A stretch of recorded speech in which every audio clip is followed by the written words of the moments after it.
Okay, now I'm out front of this place on Holmes, and I'm sure you saw on the map, it's really close to the triplex, but quiet little nook. It's really nice. I'm Lots of big trees, super quiet, streets quiet. The house is on a big lot, but it definitely needs some love. But yeah, I mean, there's lots of space here. Big corner lot. So there's a duplex right across the street. But again, you're really close to the river and to the green belt and shopping and that kind of stuff here. So the location's cool. Walking into the house here, the front yard looks great. Tons of space. I mean, from me to this street, it's probably 50 feet of grass there, 50 by like 40 feet. And then there's a little bit more on this side. So a huge front yard, and there's a big backyard too. It's just, it hasn't been paid any attention to for a long time. This is all old original siding, and it looks like somebody threw up some paint a few years ago. That it's pretty rough as far as the paint and the siding goes. It might have a little bit more life left in it, but it's going to need to be painted soon. Looks like there's some water damage here. So it needs a little bit of work on the exterior in that regard. Newer vinyl windows, so that's nice.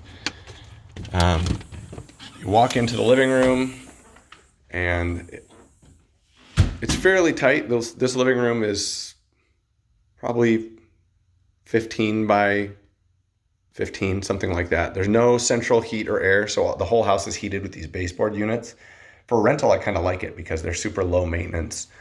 But it's kind of a lower quality heat too, and it's expensive for tenants. But just little things like this, it's definitely a fixer. I mean, there's little pinholes all over the walls. There's little bits of like drywall damage and stuff. The trim has seen better days, and it's kind of dirty. It looks like somebody just came in and threw some carpet down basically and called it a day. But your first bedroom is just off of the living room here. So just for your context, my back is at the front door. In the living room, you've got your kitchen, bathroom, and there's another bedroom through there, and then one bedroom just right off of the front door in the living room here. So here's bedroom number one. It's not a terribly sized bedroom for an old house. It's about 12 by 12 feet. This window overlooking the front of the house. And then you've got a little built-in closet here. There's no doors or curtain or anything on that. So, and then again, you can see like it's not a big deal, but just needs a little bit of work as far as like drywall and stuff goes. All right. Heading through here to the kitchen. So here's your kitchen. This room is about 10 by 10. The only countertops are there right along that wall.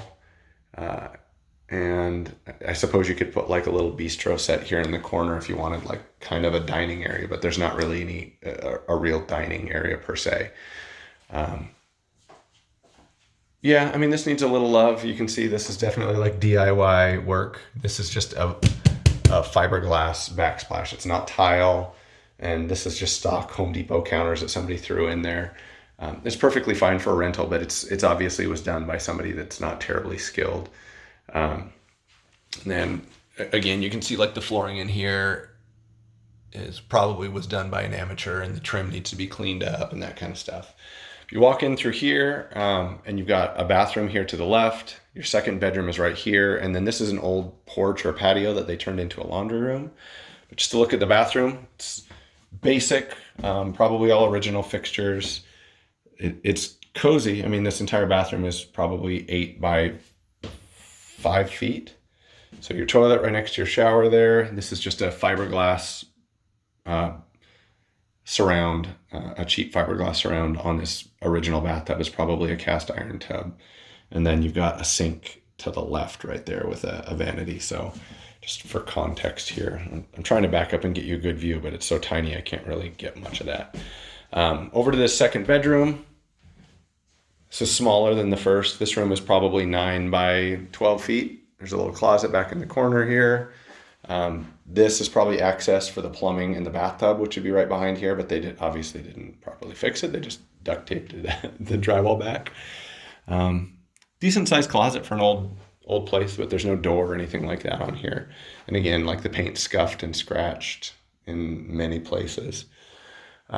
Okay. There's a little built-in shelf here too, just for your reference. Sorry, I'm moving around a lot. I usually try to be still, but heading out towards the back, got a little like laundry area here. And there's like a hatch on the, I don't know if this might lead to the, yeah, there's like a, oh wow, there's a whole like basement space down here. Let's check it out.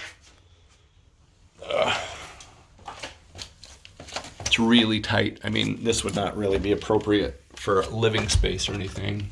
But you've got, let's see if there's a light. It looks like the bulb's gone. But it's just a small little storage room. It's like 10 by 8. You've got your water heater down here. It looks like it's an electric water heater. It's got PEX connected directly to it, which is not code. So that tells me that a plumber did not install it. And your main water shutoff valve is down here in the corner too. So anyhow, take a quick look at the backyard. And the backyard is big, but there's nothing going on here. You need a lawn. This old dead tree stump needs to go. There's a ditch running through here, which is nice because I'm assuming that you have access to irrigation water, so you could probably hook up a sprinkler system to that and have this graded and hydro seeded, and it wouldn't be too much trouble to get a decent lawn going back here. You've got alley access back there, a little shed. Obviously the fence has seen better days. So yeah, it needs some work for sure. I mean, it's a great neighborhood and it could be a cool little place, but definitely needs some elbow grease. So there you go.